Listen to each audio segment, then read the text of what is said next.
మేడ్చల్లో నిన్న జరిగిన ఘటన ఏదైతే ఉందో ఇంటి గృహప్రవేశం సందర్భంగా ట్రాన్స్జెండర్స్ వచ్చి యజమాని పైన ఏ విధంగా దాడి చేశారు, అలాగే తల పగలగొట్టి లక్ష డిమాండ్ చేశారు అని చెప్పి కూడా యజమాని పోలీసులకి ఫిర్యాదు చేయడం కూడా జరిగింది. అయితే ఈ నేపథ్యంలోని హిజ్రాలు ముఖ్యంగా మేము ఎటువంటి డిమాండ్ కూడా చేయలేదు, వాళ్ళు ఇచ్చిందంతా మేము తీసుకుందాం అనుకున్నాము అని చెప్పి వీళ్ళ వర్షన్ వీళ్ళు చెప్తూ ఉన్నారు. సో ఇదే ఘటన కాకుండా మనం చాలా వరకు ఇలాంటివి వినే ఉంటాం. షాప్ ఓపెనింగ్లు కావచ్చు, లేకపోతే గృహప్రవేశాలు కావచ్చు, ట్రాన్స్జెండర్స్ వచ్చి మాకు ఇంతే కావాలి, మీరు ఇంత ఇస్తేనే మేము ఇక్కడ నుంచి వెళ్తాము అని చెప్పి ఉన్న ఘటనలు సందర్భాలు చాలా వరకు ఉన్నాయి. మరి ఈరోజు దీని గురించి మాట్లాడితే వాళ్ళు మనతో పాటు ట్రాన్స్జెండర్ సమంత ఉన్నారు. రైట్, నిన్న జరిగిన ఘటన మీరు చూసే ఉంటారు. అండ్ తోటి ట్రాన్స్జెండర్స్ ఈ విధంగా బిహేవ్ చేయడం అండ్ ఇంతకు ముందు నుంచి కూడా ఈ విధంగా మీరు దౌర్జన్యాలు చేస్తూ ఉంటారు, కొడుతూ ఉంటారు, డబ్బులు ఇవ్వకపోతే ట్రైన్లో కావచ్చు, బస్సుల్లో కావచ్చు, లేకపోతే ట్రాఫిక్ సిగ్నల్స్ దగ్గర కావచ్చు, డబ్బులు లేవని చెప్పినప్పుడు ఏ విధంగా తిరగబడ్డం అన్నది ప్రతి ఒక్కరు కూడా చూస్తూ ఉంటారు, ఫేస్ చేసి ఉంటారు. మరి ఈ రోజు ఈ జరిగిన ఈ ఘటన గురించి ఏం చెప్తారు? ముఖ్యంగా మీతో పాటు ఉన్న వాళ్ళే కదా వాళ్ళు. సో నా పేరు సమంత. నేను ఆటో నడుపుకుంటూ జీవనం సాగిస్తున్నాను. నేను సర్జరీ చేయించుకుని ఇట్లా 20 years అవుతుంది. నేను నేషనల్ వైజ్గా అన్ని వెహికల్స్ నాకు వస్తాయి. సో నేను నా కాళ్ళు చేతులు ఉన్నాయి, ఏదో ఒక పని చేసుకోవాలనే ఉద్దేశంతో పని చేసుకుంటూ జీవనం సాగిస్తున్నాను. సో ఇక్కడ ఏమవుతుందంటే ట్రాన్స్జెండర్ నాకు మా అమ్మ ఎవరైతే ఉన్నారో మా అమ్మ కన్న తల్లి సపోర్ట్ చేశారు, మా ఊరు వాళ్ళు ఇట్లా సపోర్ట్ చేశారు. వివిధ కారణాలు ఉన్నాయి. ఒక్కొక్క ట్రాన్స్జెండర్కి ఒక్కొక్క చరిత్ర ఉంటుంది. కొంతమంది ట్రాన్స్జెండర్స్కు ఊరిలోకి రానియకపోవడము, ఇంటికి రానియకపోవడము, ఇలాంటి వల్ల వాళ్ళు మనోవేదనకు గురై వాళ్ళు చాలా కఠినంగా ప్రవర్తిస్తుంటారు. అలాగే నిన్న జరిగిన ఇష్యూ గురించి ఇట్లా వస్తే మనం మామూలుగా వెళ్ళి ఒక 15 మంది 20 మంది వెళ్తారు. ఎందుకు స్ట్రెంత్ ఎక్కువైపోయింది, చాలామంది అయిపోయారు హైదరాబాద్లో. ఇది ఎందుకు ఇంతమంది అవుతున్నారంటే ఒక 10 సంవత్సరాల క్రితం తీసుకుంటే ఒక ట్రాన్స్జెండర్, నేను 20 సంవత్సరాల ట్రాన్స్జెండర్ అనుకోండి, నా కింద 2 చేలలు, అలా ఇద్దరు ఇలా ఒక పద్ధతిగా మా గురువు ఎలా చెప్తే అలా అయినది. ఇప్పుడేమైందంటే ఒక 5 స్టెప్పులు తీసుకుంటే నా తర్వాత వాళ్ళు చెప్పినట్టు గురువు వినవాల్సి వస్తుంది. నేను కూడా కాదు, నా గురువు ఎవరైతే ఉన్నారో మా దాంట్లో ఏమంటారంటే ముని మనమరాలు అట్లా నాతి చేయలే సంతి చేయలే అంటారు. వాళ్ళు చెప్పినట్టు గురువులు వినవాల్సి వచ్చిన పరిస్థితి కాడికి వచ్చింది.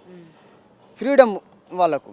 వీళ్ళు ఏం చేస్తున్నారంటే ముఖ్యంగా తెలంగాణ ట్రాన్స్జెండర్సే కాకుండా ఆంధ్ర నుంచి, మహారాష్ట్ర నుంచి, వివిధ రాష్ట్రాల నుంచి హైదరాబాదులోకి రావడం చాలామంది.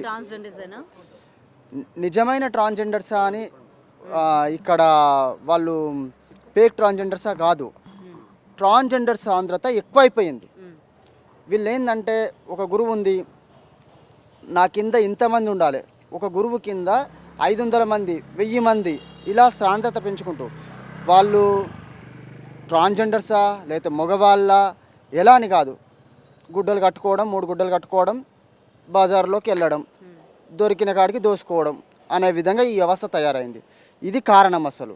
ఇలా జనసాంద్రత ఎక్కువ అవ్వడం వలన, వాళ్ళకి కావాల్సిన అమౌంట్ రాకపోవడం వలన ఎవరైతే గృహప్రవేశాలే కావచ్చు, ట్రాఫిక్ సిగ్నలే కావచ్చు, ఎగబడిపోతున్నారు జనాల మీదకి. ముఖ్యంగా చూసుకుంటే నేను ఒకటే రిక్వెస్ట్, నేను ఎంత కష్టపడి బతుకుతున్నాను, 15 సంవత్సరాల నుంచి నేను ఎంత కష్టపడి బతుకుతున్నా ఒక వెహికల్ కొనుక్కోలేకపోయాను. దీనికి మీరు ఇలాంటి షాప్ ఓపెనింగ్స్కి లేకపోతే ఈ విధంగా మీరు వెళ్ళరా, లేకపోతే మిమ్మల్ని పిలవరా? నేను మాది ఇబ్రాహీంపట్నము. ఎవరన్నా పిలిస్తే ఇబ్రాహీంపట్నంలో నాకు తెలిసిన వాళ్ళు సమంత రా అని పిలిస్తే వెళ్తాను, వాళ్ళు ఇచ్చినంత తీసుకుంటాను, వాళ్ళు ఖుషిగా ఎంత ఇస్తారో అంత తీసుకొని వచ్చేస్తాను. 10,000 ఇచ్చే దగ్గర నేను తీసుకోను. నాకు కావాల్సింది, నేను ఆటోకి పోతే ఎంత వస్తుంది, 1000 రూపాయలు 1500 వస్తుంది, గవ్వే తీసుకొని నేను వస్తాను అంతే. నేను డబ్బు గురించి ఎక్కువ ఆశపడి. ఇంకొకటి ఏంటంటే ఈ ఇష్యూస్ తగ్గాలే మెయిన్ అంటే ఇక్కడి ప్రాంతీయం వాళ్ళే, తెలంగాణ వాళ్ళే ఎవరైతే ఉన్నారో వాళ్ళే ఉండాలి. ఇది పోలీసు వాళ్ళ తరపు నుంచి కావచ్చు, మా గురువులు ఎవరైతే ఉన్నారో వాళ్ళని ఖచ్చితంగా పంపించేయాలి హైదరాబాద్ నుంచి. ఇప్పుడు ఇక్కడ ఉండే వాళ్ళు ఎలా ఉంటారంటే, నిన్న జరిగిన ఇష్యూ ఏదైతే ఉంది, ఇప్పుడు మీరు అన్నారు కదా, ఇప్పుడు తెలంగాణ వాళ్ళు మాత్రమే ఉండాలి, వేరే భాష వాళ్ళు కావచ్చు, లేకపోతే వేరే రాష్ట్రం వాళ్ళు ఇక్కడికి వచ్చి స్ట్రెంత్ అంటే మొత్తం కూడా పెరిగిపోవడం వల్లనే ఇలాంటి దౌర్జన్యాలు, దాడులు జరుగుతున్నాయి అనేది మీరు అంటూ ఉన్నారు. నిన్న జరిగిన దాడిలోని వాళ్ళు తెలంగాణ వాళ్ళకి చెందిన వాళ్ళైనా? ఎందుకంటే మీరు ఎప్పుడైనా వాళ్ళని కలిసారా, మాట్లాడారా? వాళ్ళు యాక్చువల్గా వాళ్ళ గురువులు అలాంటి పెద్ద పెద్ద వాళ్ళు నాకు తెలుసు. వాళ్ళు ఎవరు అనేది వాళ్ళ గురువు పేరు చెప్తే గుర్తుపడతాము. నేను చాలా తక్కువగా ఉంటాను మా ట్రాన్స్జెండర్ కమ్యూనిటీలో. నేను డ్రైవింగ్కే వెళ్తుంటాను ఎక్కువగా. కానీ వాళ్ళ గురువులు ఎవరైతే ఉన్నారో వాళ్ళని గుర్తుపడతాను, వాళ్ళ పేరు చెప్తే గుర్తుపడతాను. వీళ్ళని గుర్తుపట్టలేనండి, ఇది నిజంగా చెప్తున్నాను. సో ఈ స్ట్రెంగ్త్ ఎక్కువ అవ్వడమే మెయిన్ అసలు కారణం. అంటే బయట వాళ్ళు రావడం వల్ల ఈ విధంగా దాడులు జరుగుతున్నాయి, ఇక్కడ లోకల్లో ఉన్న వాళ్ళు చేయట్లేదు అంటారు అయితే మీరు? లోకల్లో ఉన్న వాళ్ళని కాదండి, ఇప్పుడు నేను ఉన్నాను, నా సొంత ఊరు ఉంది, నా ఊరు ముకునూరు. ఆ ఊర్లోకి వచ్చి నేను అడుక్కోకుండా ఇప్పుడు మీరంటే తీసుకోరండి, మీకు అవసరం లేదు. ఇప్పుడు ఇక్కడ ఉన్న వాళ్ళే వేరే వాళ్ళు దౌర్జన్యం చేస్తున్నారు కదా, వాళ్ళు కూడా తీసుకుంటున్నారు కదా, అలానే డిమాండ్ చేసి మరీ తీసుకుంటున్నారు కదా. మరి ఇప్పుడు ఒక 10 మంది ఉన్నారు అనుకోండి, 10 మంది ట్రాన్స్జెండర్స్ ఉన్నారు ఎగ్జాంపుల్గా, 10 మంది చూసి తీసుకుంటారు. రేపు పొద్దుగాల ఇట్లా నాకు ఆ ఊర్లోకి వెళ్ళాలి, రావాలి, పోవాలి అన్నట్టుగా తీసుకుంటారు. 20 మంది అయ్యారనుకోండి, 10 మంది రొట్టె తీసుకుపోయి 20 మందికి పెట్టాలంటే ఇలాంటి దౌర్జన్యాలే జరుగుతాయి. ముఖ్యంగా భిక్షాటన బంద్ చేయాలి. అప్పుడు అందరూ బంద్ చేయాలి. మరి మీ కమ్యూనిటీలో ఉన్న వాళ్ళందరూ బంద్ చేయాలి, కమ్యూనిటీ మొత్తం బంద్ కావాలి. దీనివల్ల ఏమవుతుందంటే, నేను ఎన్ని రోజులకి ఇట్లా ఎన్నో ఛానల్లో ఇట్లా ఇంటర్వ్యూ ఇచ్చాను. దీనివల్ల ఏమవుతుందంటే, నాలాంటి వాళ్ళు ఎవరైతే కష్టపడి బతున్నారో వాళ్ళకి విలువ లేకుండా పోతుంది. మరి మీరే అంటారు భిక్షాటన బంద్ చేస్తే మాకు ఉద్యోగాలు ఇచ్చేది ఎవరు, మా కాళ్ళ మీద మేము నించోవాలన్నా కూడా మాకు ఏదో ఒకటి సహాయం అందాలి కదా అని చెప్పి మళ్ళీ మీరే ప్రశ్నిస్తారు కదా. మరి ప్రశ్నించడం కాదు, గట్టిగా ప్రశ్నిస్తున్నాను. ఇవాళ నేను ఇప్పుడు గట్టిగా ప్రశ్నిస్తున్నాను. బిగ్ టీవీ మీడియా ద్వారా నేను ప్రభుత్వానికి దయచేసి తెలియజేసుకునేది ఒకటే. ఇప్పుడు నా ఆటో చూడండి, వెనకాల ఎలాంటి స్టిక్కర్ వేసుకున్నానో నేను. ఒక రెడ్డి అని గవర్నమెంట్లో నాకు ఉన్న ఆస్తిని చూసి, ఆస్తి ఉందా ఆస్తి లేదా అనేది చూసి నువ్వు పథకాలు వర్తింపజేయాలి. రెడ్డి అయితే పేదోళ్ళు లేరా రెడ్డిలలా? నువ్వు రెడ్డి అని సీఎం, నేను అది ఇట్లా చూపిస్తాను. సీఎం దగ్గరికి పోయి నేను మొరపెట్టుకున్న లెటరు మళ్ళీ కలెక్టర్ ఆఫీస్ దగ్గరికి వెళ్ళాను, ప్రగతి భవన్లో పెట్టాను. సీఎం ఇంటి దగ్గరికి వెళ్ళి లెటర్ ఇస్తే అది మళ్ళీ కలెక్టర్ ఆఫీస్ దగ్గరికి వెళ్ళింది. కలెక్టర్ ఆఫీస్లో నాకు ఫోన్ చేసి ఏమంటారంటే, మీ ఓసీకి లేదు, ఏ పథకం లేదు. ట్రాన్స్జెండర్స్కు ఒక ప్రత్యేకం, వాళ్ళు ఏదైతే ఉపాధి చేస్తామో అనుకుంటారో ఆ ఉపాధి.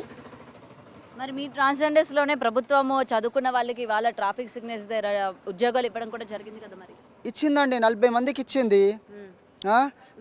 వాళ్ళు చదవలేదా? చదవలేదని కాదు, 40 మందికి అక్కడే ఆపేశారు. ఇప్పుడు నాకు కానిస్టేబుల్ జాబ్ ఇస్తారు, నాకు కానిస్టేబుల్ జాబ్ ఇష్టం లేదు, నేను కానిస్టేబుల్ జాబ్ కోను. నాకు డ్రైవింగ్ అంటే ప్రాణము. మేము డ్రైవింగ్ ఎట్లా చేస్తామంటే అన్ని సెక్టార్స్లో కూడా జాబులు రిలీజ్ చేయాలి.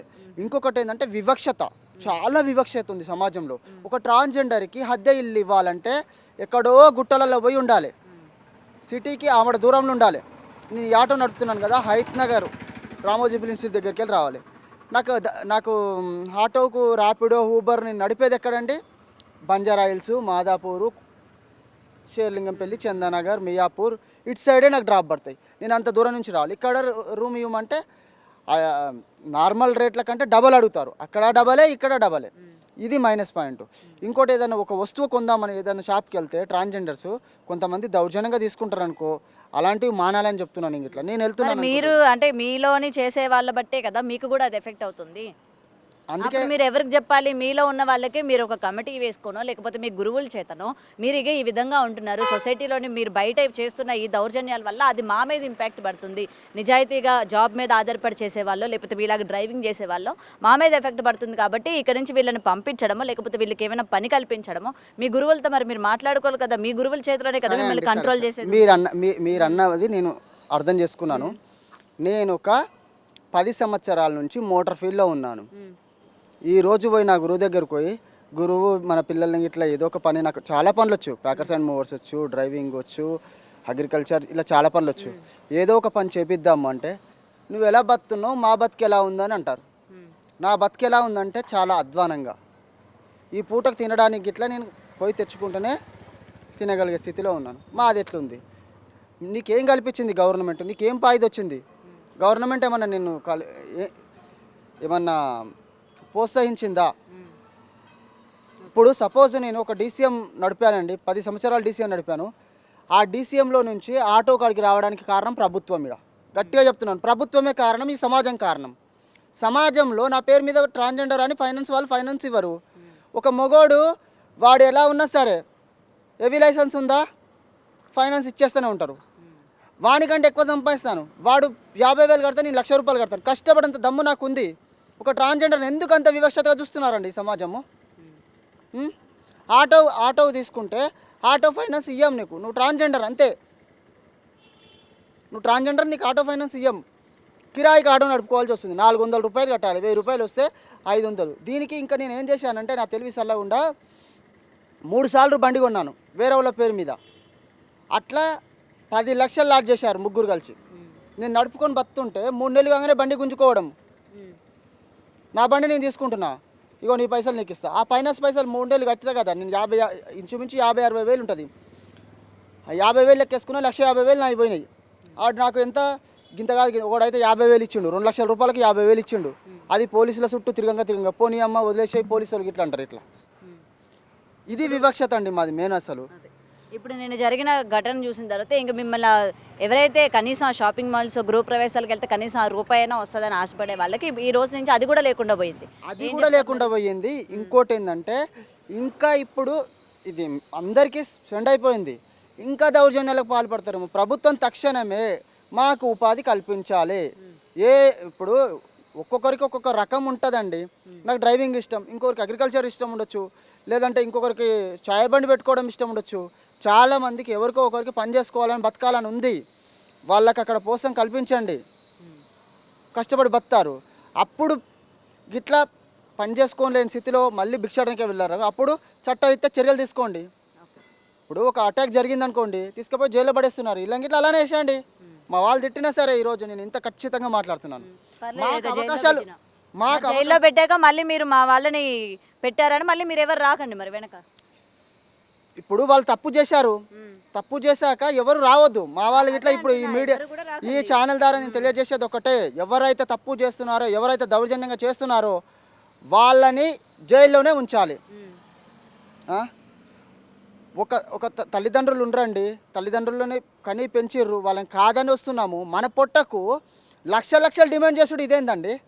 ఒక ఇల్లు కట్టాలంటే ఈఎంఐ 20 సంవత్సరాలు కట్టాలి. ఈరోజు ఆయన గురించి ఏం చెప్తారు? ఆయన ఇల్లు కట్టడానికి ఎంత కష్టపడి ఉంటాడు, కష్టం విలువ నాకు తెలుసు.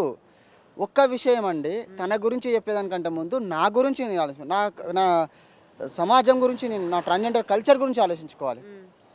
నేను ఈరోజు కష్టపడి బతుకుతాను, నాకు ఒక లోన్ ఇవ్వండి అంటే ఇవ్వరు. టాలెంట్ని చూడండి ఫస్ట్. నాకు డ్రైవింగ్ వచ్చు, ఒక లోన్ ఇస్తాను ట్రాన్స్జెండర్ అని అంత వివక్షత ఎందుకు? గవర్నమెంట్ దగ్గరికి వెళ్తేనేమో నువ్వు ఎస్సీ బీసీ అయితేనేమో లోన్లు వస్తాయి, ఓసీకి అయితే రావు. ఇది ఆ పద్ధతి. మీరు మార్చుకోండి, ఫస్ట్ కల్చర్ మారుతుంది, మీరు మార్చుకోండి. సమాజంలో ప్రభుత్వం తీరు మారాలి. ట్రాన్స్జెండర్ పర్సన్స్కు ప్రత్యేక బిల్లు కావాలి. బయట రాష్ట్ర వాళ్ళు వెళ్ళిపోవాలి, బయట రాష్ట్రాల వాళ్ళు అస్సలు ఉండొద్దు. దీనికి పోలీసు వాళ్ళు ఫుల్ సపోర్ట్ చేయాలి. వాళ్ళ తరపు నుంచి నేను ఇప్పుడు పోలీసు వాళ్ళు సపోర్ట్ చేశారనుకోండి, నేను వెళ్తాను, నా ప్రాణం పోయినా సరే, నా ప్రాణం తిన్నా సరే, ట్రాన్స్జెండర్స్ వాళ్ళు ఎవరైనా సరే, కల్చర్ బాగలేదు, కల్చర్ మార్చుకోవాలి, బయట వాళ్ళని పంపించేసేయాలి ఒక పద్ధతిగా. పూర్వం ఎట్లుండండి, ఇప్పుడు ఒక పక్కకు ఉంటారు ఇజ్రాలు, వాళ్ళదేందో వాళ్ళు ఇట్లా బయటికి వెళ్ళదు, పాత బస్తీలో ఉంటారు. వాళ్ళదేందో వాళ్ళు రూపాయో దాతలతోటి ఒక ఇట్లా కంప్లైంట్ ఇట్లా రాదు. ఇక్కడే ఉండే వాళ్ళదేమో ఇంత కంప్లైంట్లు పోలీస్ స్టేషన్లో. ముఖ్యంగా గవర్నమెంట్ తప్పు ఉంది. గవర్నమెంట్ ప్రతి వ్యక్తికి స్వేచ్ఛ ఉంది భారతదేశంలో, ప్రతి వ్యక్తికి పని కల్పించాలి. నువ్వేదో ఒక పని కల్పించండి, ఎందుకు చేయరండి? ఇప్పుడు ట్రాఫిక్ కానిస్టేబుల్ చేస్తలేరు, 40 మంది బాగానే చేస్తున్నారు కదా, మాకేదో ఒక వృత్తి కల్పించండి. సో ఇది అయితే నిన్న జరిగిన ఘటన గురించి ముఖ్యంగా ఈవిడ మాట్లాడుతుంది ఏంటంటే, ఇతర రాష్ట్రాల నుంచి, ఇతర దేశాల నుంచి కూడా మా ఇక్కడికి వచ్చి బతుకుతూ ఉన్నారు. అండ్ వాళ్ళ హవా ఎక్కువైపోవడం వల్ల మాకు ఎటువంటి వర్క్ చేయడానికి కావచ్చు, లేకపోతే ఎటువంటిది కూడా కల్పించడానికి కూడా ఏం లేదు. అండ్ గవర్నమెంట్ ఇచ్చే స్కీములు కావచ్చు, ప్రతి ఒక్కటి కూడా జెన్యున్గా ఇస్తే మేము కూడా ఎందుకు ఈ విధంగా భిక్షాటనకి వెళ్తాము, లేకపోతే ఎందుకు మేము ఈ విధంగా గృహప్రవేశాలకు అని చెప్పి ఎందుకు వెళ్తాము. అండ్ ఈ దాడులు చేసిన వాళ్ళ గురించి కూడా, ఎవరైతే దాడులు చేస్తారో ఈ ట్రాన్స్జెండర్స్కి కమ్యూనిటీకి సంబంధించి దాడులు చేసిన తర్వాత కూడా వాళ్ళని పోలీసులు కూడా జైల్లో వేయండి, మళ్ళీ వీళ్ళని కాపాడడానికి ఎవరు కూడా వెనకకి వెళ్ళొద్దు అని చెప్పి కూడా వాళ్ళ యొక్క కమ్యూనిటీలో ఉన్న వాళ్ళందరికీ కూడా ఆమె హెచ్చరిస్తున్న పరిస్థితి కనిపిస్తుంది. అయితే గవర్నమెంట్ కూడా మారాలి. అండ్ వీళ్ళకి సంబంధించి ఎవరైతే జెన్యున్గా ఉన్నారో, ఎవరైతే కష్టపడే వాళ్ళు ఉన్నారో, ప్రతి ఒక్క చోట ఒకవేళ వాళ్ళకి డ్రైవింగ్ చేసుకోవాలనిపిస్తే దానిలో సంబంధించి ఆ స్కీమ్స్ అవి వీళ్ళకి ఇవ్వండి. అప్పుడు ఇలాంటి దాడులు జరగకుండా ఉంటాయి అని చెప్పి అయితే ఈవిడ చెప్తున్న పరిస్థితి కనిపిస్తుంది. బుడిగ జంగాలు ఉన్నారండి, వాళ్ళని ఇట్లా ట్రాన్స్జెండర్ కింద కలుపుతారు. వాళ్ళకి ఇండ్లు ఇస్తున్నది గవర్నమెంట్, వాళ్ళకి పింఛన్లు ఇస్తున్నది, అన్నీ వస్తున్నాయి వాళ్ళకి. వాళ్ళు ట్రాన్స్జెండర్ కిందకి ఎట్లా కలుస్తారండి? ఇప్పుడు నేను ఎన్నోసార్లు సిగ్నల్ కాడ చూశాను, మాసప్ ట్యాంక్ కాడ వాళ్ళు అడుగుతారు, సిగ్నల్ కాడ సిగ్నల్ అడిగే ప్రతి ఒక్కరు ట్రాన్స్జెండర్ అయిపోతారా? చూపిస్తాను పదండి. వాళ్ళని కొట్టినా కానీ నా మీదకి మళ్ళీ 10 మంది ఎగబడతారు. వాళ్ళు పగలు ఇప్పుడు ఏదైతే అడుక్కోవడానికి వస్తారో అప్పుడే చీర కట్టుకొని వస్తారు, మిగతా టైంలో మొత్తం మగబట్టలు వేసుకొని తిరుగుతారు. వాళ్ళకి బుడగ జంగాలని ప్రత్యేక వసతులు ఉన్నాయి అందరికీ. వాళ్ళు ఎందుకు అడుకోవాలండి? మాకు ఎలాంటి వసతులు లేవు. ఇప్పుడు ఆంధ్రలో పింఛన్లు ఇస్తున్నారు ట్రాన్స్జెండర్కి, ఆంధ్ర వాళ్ళు వచ్చి ఇక్కడ అడుక్కుంటుంటే మా బతుకులు ఎట్లా కావాలి? మాకేమీ ఇస్తలేదు, ఉపాధి లేదు, ఏం లేదు. అక్కడ ఇండ్లు కల్పించారు ఆంధ్రలో, వాళ్ళు వెళ్ళిపోవాలి తక్షణము. నేను ఈ పోరాటం ఇంతటితో కాదు, నేను ఖచ్చితంగా తీసుకున్నాను, నష్టపోతున్నాం మేము. నేను ఇంకా సాగిస్తూనే ఉంటాను, ప్రభుత్వం దృష్టికి వెళ్ళిన దాకా ఇలా సాగిస్తూనే ఉంటాను. Thank you madam. For more videos like this, subscribe Big TV channel.